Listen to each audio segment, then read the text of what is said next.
Será que o pecado pegou Deus desprevenido? Jamais. Se Deus é onisciente, nós não cremos no Deus do teísmo aberto. Né? Que fique claro, só para explicar para os queridos irmãos que nos acompanham, o teísmo aberto é uma teologia que acredita que o futuro está aberto, inclusive para o próprio Deus. Como o futuro é algo a ocorrer, de uma perspectiva humana, não divina, esse futuro, por estar em aberto da nossa perspectiva humana, o teísmo aberto entende que ele está aberto também para Deus, ou seja, Deus não conhece o futuro. E aí é complicado, né? Sim. Então, um Deus que não conhece o futuro não é digno da nossa fé e da menor credibilidade, porque eu não posso orar a esse Deus porque ele não conhece nada do futuro. Para que eu vou usar o que eu vou usar como resultado da minha oração? Então ele pode responder depois tudo der errado lá na frente. Não tem nenhum cabimento. Então, o pecado não pegou a Deus de surpresa, nada e ninguém pega ou jamais pegará a Deus de surpresa, visto que ele é onisciente. Ele conhece todas as coisas que de uma perspectiva humana são tridimensionais, isto é, estão presentes no passado, presente e futuro, e conhece também aquilo que envolve o domínio das hipóteses, aquilo que é chamado em filosofia ou teologia de contrafactuais, aquilo que poderia ser dado uma conjuntura X de eventos. Então Deus conhece absolutamente tudo, nada pegou, pega ou pegará desprevenido jamais. Maravilhoso. O George Patrick fez uma pergunta muito legal e já vai engatar numa coisinha que eu queria perguntar também sobre os livros aqui, né? Opa! O George Patrick diz assim: Pastor Vailate, além do livro Manual de Demonologia, quais outras obras suas tratam da temática do mal? Posso aproveitar esse momento para fazer uma breve propaganda aqui? E como é que o pessoal encontra? Eu estou colocando aqui, deixa eu colocar na ordem dos livros que eu escrevi. Então foi esse primeiro, esse depois, deixa eu colocar se depois foi esse. Foi esse? Foi. Nem eu lembro mais. Então foi esse, acho que depois foi esse. Enfim, acho que foi essa ordem. Então, quem perguntou? Desculpe. Foi George Patrick. George. A primeira obra que eu escrevi que trata do mal, do problema do mal. Qual mais que trata do problema do mal? Mas você pode divulgar todas aí. Essa trata um pouco, o Manual de Demonologia, que é o resultado da minha dissertação de mestrado em teologia, tem 494 páginas.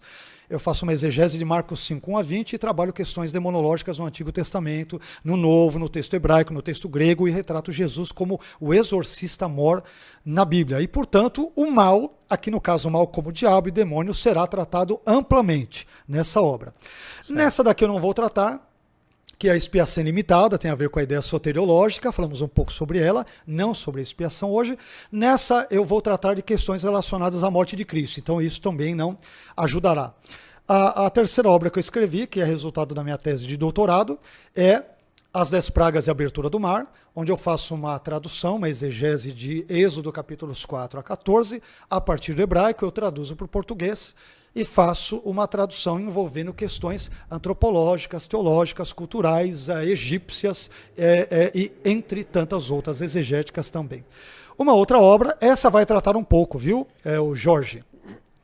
Jonas, introdução, tradução e comentário. Eu traduzi o livro inteiro de Jonas do hebraico para o português.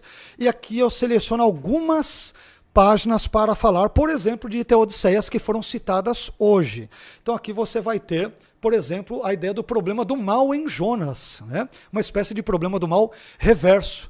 Por que reverso? Onde já se viu Deus dar graça para os ninivitas em vez de fulminá-los? Que Deus é esse que não pune o mal, né? Então uma espécie de problema do mal reverso, eu trabalho isso nesse livro. E por fim, Abacuque, introdução, tradução e comentário, também traduzi inteiramente Abacuque do hebraico para o português. Aqui eu também trabalho um pouco, né? A ênfase é um comentário bem exegético e detalhado, mas eu também trabalho aqui sobre questões que envolvem o problema do mal, a teodiceia, o teísmo aberto, o teísmo finito, o teísmo ponerológico e outras coisas afins também. Então isso está tudo nesse livro. Esses dois últimos livros Jonas e Abacuque vão tratar algumas coisas bem interessantes sobre o problema do mal, além do manual de demonologia. E como é que o pessoal adquire, como é que faz para encontrar esses livros? Eu não os tenho agora comigo, mas as pessoas podem encontrá-los pela Amazon, também pela Editora Reflexão e outras livrarias ali na internet, digitando os nomes dos livros, meu nome, os títulos, vocês conseguirão, creio eu, ter acesso aos mesmos. Maravilhoso. Adquira aí, pessoal. Muito legal esses livros aí, né? Muito legal. Vou pegar umas perguntinhas aqui. Eu queria selecionar um monte aqui, mas não vai dar. Eu pensei que nós nem trabalhamos a questão de Epicuro, né? Íamos falar, mas podemos. Sabe, eu acho legal. Eu vou falar daqui a pouco qual que é o paradoxo de Epicuro, que é bem difícil de resolver. Vamos ver se a gente consegue resolver aqui. Mas antes de eu falar, né, a dose diária tá falando assim: Bispo Tardes, leva o Vailate para falar sobre reforma protestante. Dia 31 agora tem reforma protestante, né? Estão querendo já às vezes as o pessoas retorno. Me convidam. Poxa, obrigado pelo carinho, minha irmã. Deus abençoe sua vida. Obrigado. Coronel Valderi já é uma pergunta aqui, ao meu ver, escatológica também, né? Ele fala assim: como o pastor Carlos Vailate analisa 1 Tessalonicenses 4, que é de 13 a 18, né? E 2 Tessalonicenses 2, de 1 a 4, aqui falando já do homem da iniquidade, né? Que vem, né? O anticristo aqui. E aí, como é que você interpreta e analisa esses dois textos? Aí eu não terei tempo para falar isso em 1 minuto ou 2. Eu não tenho como, né? Desculpe, é o Coronel Valderir. Valderir, muito obrigado, viu, Valderir, pela pergunta. Me perdoe, porque assim eu não vou ter tempo de falar. Eu sou um pós-tribulacionista hoje convicto. Certo.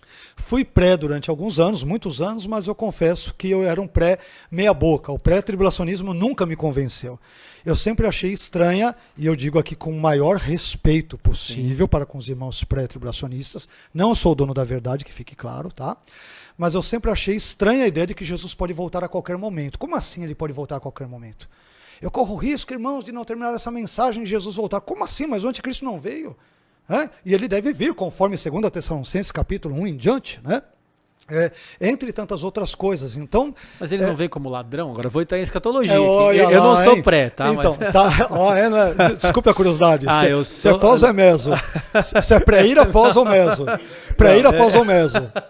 E aí? Não, eu não sou nem pré-ira, nem nada. Então aí tem. Não, depois eu vou revelando. Tá. Depois eu não quero revelar no ar aqui. Eu vou revelar. Não quero te. Não, eu vou revelar. É assim. Tá? Eu falo para todos os meus alunos, né? Como professor de escatologia, quem faz o curso do Teologar, eu ensino o que penso pré, ensino o que penso meso ou mid e ensino o que penso pós. E deixo claro que sou que pendo mais para o pós. Mas aí eu sou um pós meia boca, eu que sou um pós meia boca. Você é o que porque eu fui no por causa da justamente por causa disso você vai responder agora, a iminência. Se Jesus vem como ladrão, tal, então é o que me pega para não ser um pós de 5 pontos. Ótima pergunta. A ideia que Jesus vem como ladrão, ela não fala sobre iminência, ela fala sobre a inesperabilidade da sua vinda, da sua segunda vinda. E outra, ele virá como ladrão, evidentemente para os ímpios, não para os crentes. Se você pegar 1 Tessalonicenses capítulo 5, continuação de 1 Tessalonicenses 4, versículos 13 a 18, que é o texto clássico do arrebatamento, inclusive para o pré, então a ideia de que Jesus vem como ladrão fala sobre a sua inesperabilidade, mas não necessariamente eu entendo que é iminente. Esse é um ponto interessante. Então, porque o texto fala que serão como nos dias de Noé, que eles estão comendo e bebendo. Perfeito. Não parece ser um período tribulacional. Sim. Período tribulacional, onde está catástrofes de tudo quanto é lado. Mas se eles estão casando, se eles estão comendo e bebendo, e Jesus volta nesse período, então não seria iminente. O problema é o seguinte, o problema ainda é mais vamos lá. A gente saiu do problema do mal, mas vamos embora. Vocês saíram, saímos com o problema do mal, porque a tribulação é o mal, né? Então, eu vou usar o gancho aí, né? Vamos lá. O que acontece? Se você pegar 1 Tessalonicenses capítulos 4 e 5, capítulo 4, versículo 13 até o 5, versículo 11, que é todo um bloco ali, uma perícope, né? Você vai ver que os termos, expressões, fraseologias presentes ali são muitíssimo semelhantes àqueles que Jesus usa em Mateus 24. O que acontece? A segunda vinda de Jesus, descrita em Mateus 24, ela é claramente pós-tribulacionista. Então, meu raciocínio é muito simples, é claramente pós-tribulacionista. Tá bom que dependendo do pré, ele vai dizer, mas tá bom, ali não fala do arrebatamento tal, ou vai dizer que fala naquele texto que não é tomado e tirado, e tem todas as discussões que não dá nem tempo para entrar aqui. Não tem que marcar um debate. Em Mateus 24, os termos usados ali, a ideia de que é a segunda vinda, que tem um trombeta, que tem um anjo que acompanha, estão presentes em 1 Tessalonicenses capítulos 4 a 5. Meu raciocínio é muito simples. Se a segunda vinda de Jesus é claramente pós-tribulacionista em Mateus 24, e terminologia, cerca de 13 terminologias quase que idênticas, que aparecem em Mateus 24, estão em 1 Tessalonicenses 4 e 5, logo Paulo não pode destoar de Jesus e, portanto, ele crê ali numa perspectiva pós-tribulacionista, porque os mesmos eventos são citados. Entendi. Agora, essa questão de iminência, eu tenho alguns problemas quanto a essa iminência, porque a partir da leitura do texto bíblico e a julgar por alguns textos da Bíblia, parece-me que a geração de crentes do primeiro século, em alguns momentos, não tinha como esperar a vinda de Jesus para qualquer momento. Se você pegar Pedro, Jesus diz que quando ele for velho, ele será levado para um lugar onde ele não queira, falando sobre o tipo de morte que ele teria, o que dá a entender que ele viveria ainda durante bastante tempo. Isso dá a entender que ele não poderia acreditar que Jesus voltasse a qualquer momento. Paulo, ele deveria, por exemplo, a pregar o evangelho, deveria ir para Roma, deveria ser preso ali em Roma, e isto significa que Jesus não faz sentido ele acreditar que Jesus pudesse voltar naquele momento. O evangelho cresceria, as pessoas teriam que pregar o evangelho na Judéia, ali Jerusalém, Judéia, Samaria, tudo isso demandaria muito tempo, o que me faz pensar, estou citando breves pontos bíblicos, que a vinda de Jesus não poderia se dar a qualquer momento. Certo. Então, o fato de a Bíblia não precisar quando Jesus voltará, e Mateus 24, 36 vai dizer, daquele dia e hora, ninguém sabe, nem os anjos do céu, nem o Filho, somente o Pai. O fato de não saber quando Jesus voltará, não significa que eu não possa dizer quando ele não voltará. Eu tenho certeza absoluta que Jesus não voltará hoje nem amanhã. Por quê? Porque o anticristo não se manifestou. E porque a apostasia citada em 2 Tessalonicenses, emendando um pouquinho só de resposta para o querido irmão, não aconteceu. Então eu tenho certeza absoluta, busco viver como se Jesus pudesse voltar a qualquer momento. Intelectualmente, teologicamente, eu sei que ele não pode voltar a qualquer momento. Porque se ele fosse voltar a qualquer momento, ele estaria contradizendo a palavra dele. Como ele não é um Deus de contradição, ele é sábio, ele é inteligente, e tudo que ele promete ele cumpre. Então o anticristo e a apostasia devem necessariamente surgir antes da parousia da segunda vinda. Então eu estou sossegado, Jesus, assim, nesse sentido, quanto à crença nisso, de que Jesus com certeza absoluta não pode voltar hoje. Só se ele contradizer a si mesmo na sua palavra. Como ele não contradiz, ele é santo, ele é verdadeiro, ele é justo, ele não pode voltar. Por exemplo, durante esse podcast, ele pode não acabar, o podcast pode acabar por falta de luz, né? Por quaisquer outros problemas técnicos, não porque Jesus voltou. Isso com certeza absolutíssima com base no texto bíblico. Legal, eu teria aqui, eu não vou entrar nesse viés escatológico, senão a gente vai dar aqui umas 10 horas aqui, porque eu teria, nessa frase aí, eu teria umas 20 perguntas. Eu imagino. Em cima disso daí, mas voltando aqui, eu não queria perder a oportunidade, você voltou e falou aqui do paradoxo de Epicuro, né? Tá.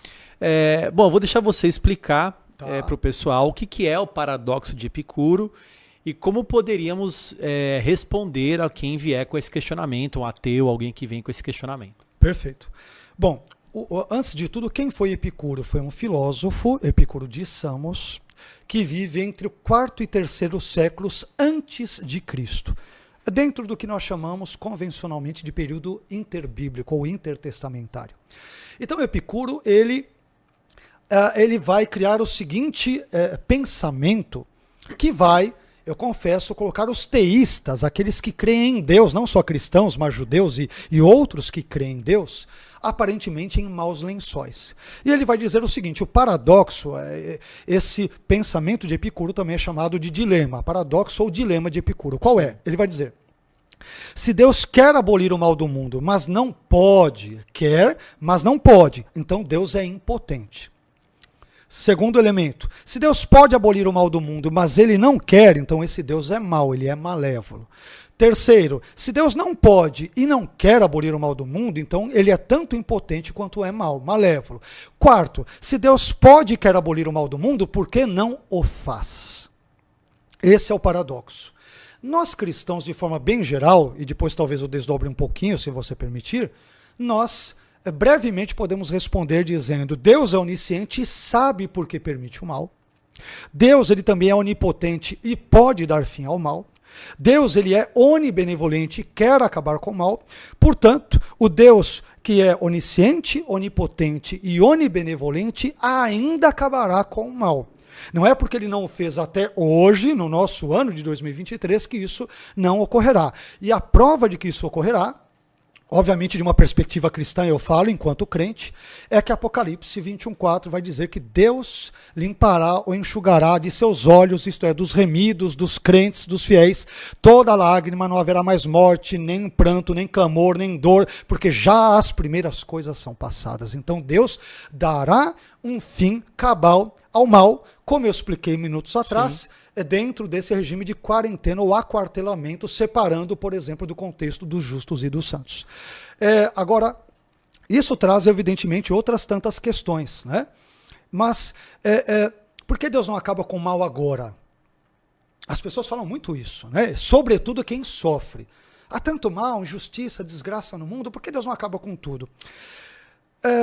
Aqui tem algumas questões interessantes, se você me permite, que são as seguintes. Para Deus acabar com o mal, ele poderia, por exemplo, uma primeira hipótese seria tirando a nossa liberdade, a liberdade humana. Por quê? A maioria esmagadora dos males que existem no mundo são resultantes do mau uso da liberdade que temos. A maioria esmagadora. Crimes, pecados contra você mesmo, contra outro, em vizinho, até na igreja, em qualquer contexto, enfim, a maioria esmagadora dos males são chamados de males morais. Só que quando a pessoa diz isso, porque Deus não acaba com o mal, ela não pensa no que ela está falando. Porque se a maioria esmagadora dos males existentes no mundo são morais, e se nós, seres humanos, somos agentes desses males, simples, como que Deus acaba com o mal moral? Matando os agentes que o praticam e que o cometem. Então, quando você diz porque Deus não acaba com o mal, você está dizendo: Deus, me fulmine. Quando Deus matar toda a humanidade, essa é uma hipótese. Então, você não vai ter mais mal de jeito nenhum, vai todo mundo morrer.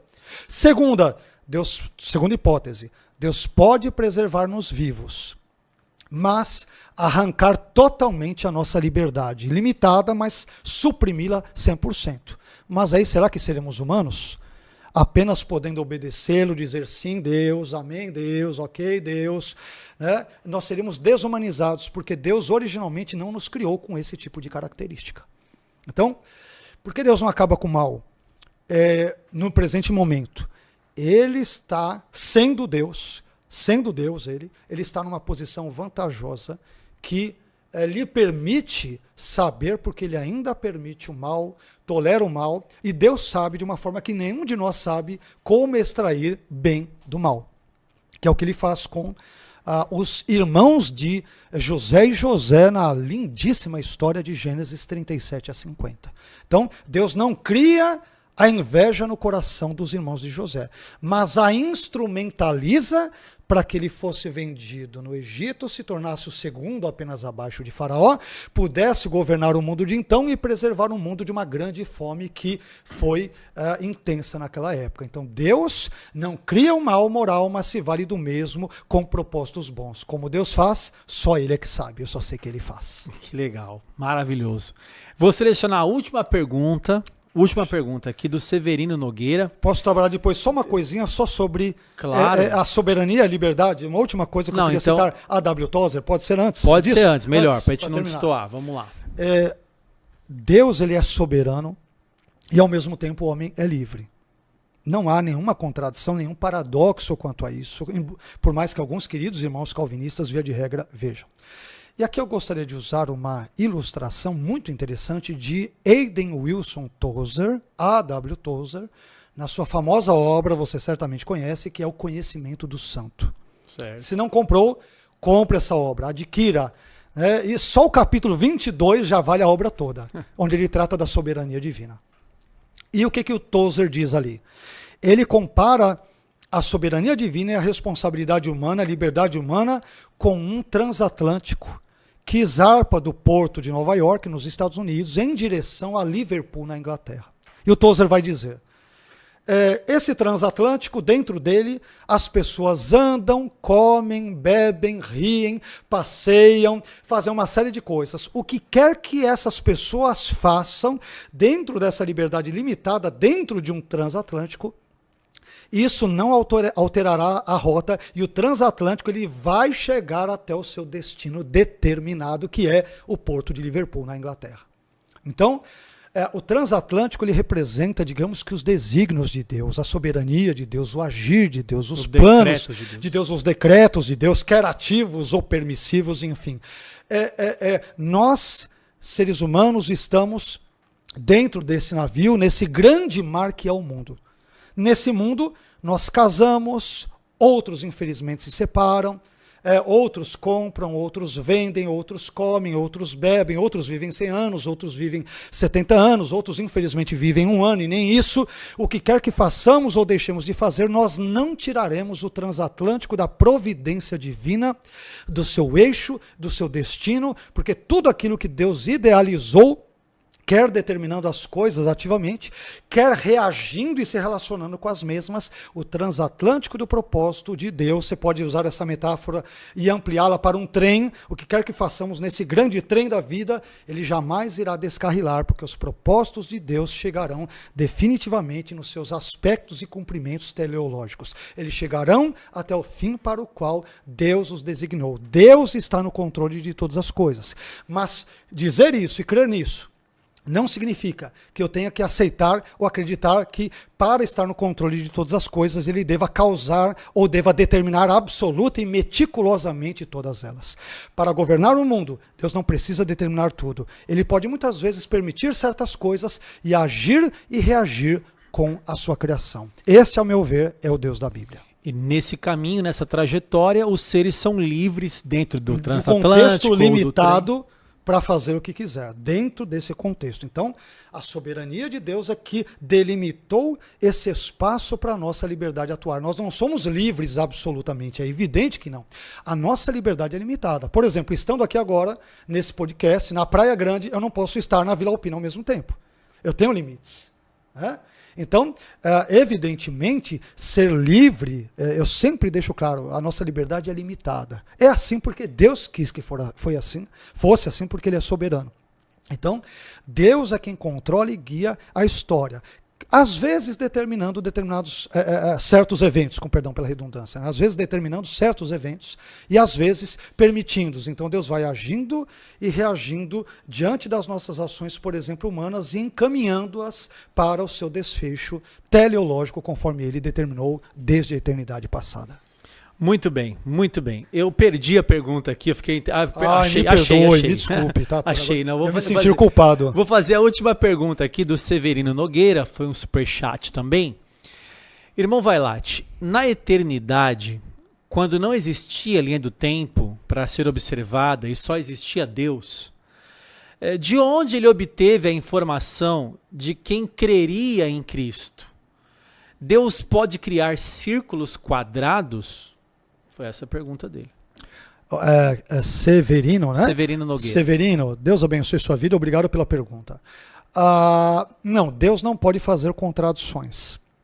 Ele não pode criar círculos quadrados, retângulos redondos, solteiros casados, casados solteiros e assim por diante. Deus, falamos que Deus pode fazer todas as coisas, mas isso não é uma verdade bíblica. Deus pode fazer tudo aquilo que não for contraditório e, evidentemente, não envolver a presença de um suposto Deus maior do que ele, o que evidentemente não existe. Então, Deus, por exemplo, não pode mentir. Deus não pode fazer com que o passado, por exemplo, não tenha existido. Ele não pode criar outro Deus que seja incriado, porque se ele é criado, ele é tudo menos incriado. Então tem coisas que Deus evidentemente não pode fazer. Agora, voltando à questão, ele falou da eternidade, como que Deus... como que Deus saberia quem cria Jesus na eternidade, antes de criar. Perfeito.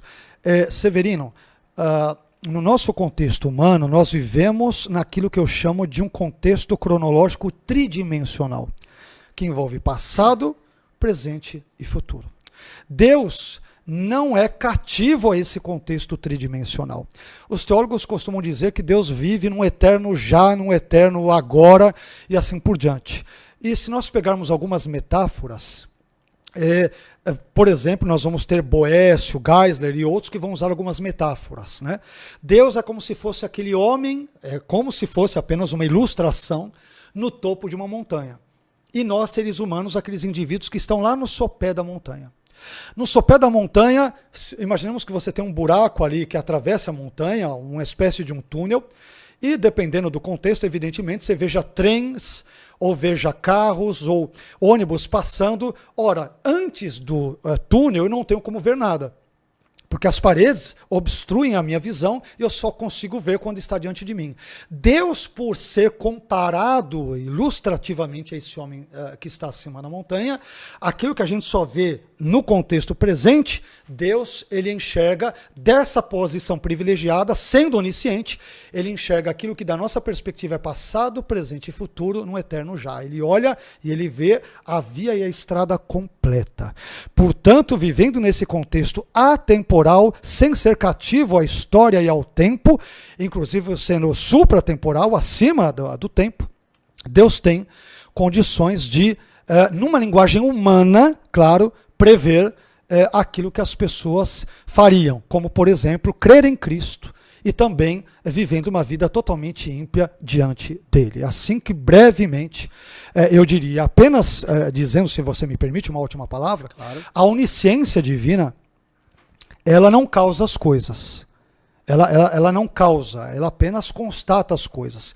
Talvez uma comparação, talvez um tanto quanto rude, mas que eu gosto dessa comparação. Eu sei que ela é efêmera, apequenada, diminuta, humana, mas acho interessante. Mas a onisciência de Deus talvez poderíamos comparar com um anemômetro. O anemômetro é aquele aparelho que mede a direção e a velocidade dos ventos. Ele não cria os ventos. Da mesma forma, a onisciência divina não causa as coisas, mas as constata. Deus, na sua onisciência, ele não predestina nada. Na sua onisciência, ele apenas vê aquilo que acontece. O que, da nossa perspectiva, é tridimensional, passado, presente e futuro. Diante de Deus é um eterno já, um eterno hoje, um eterno agora. Muito legal.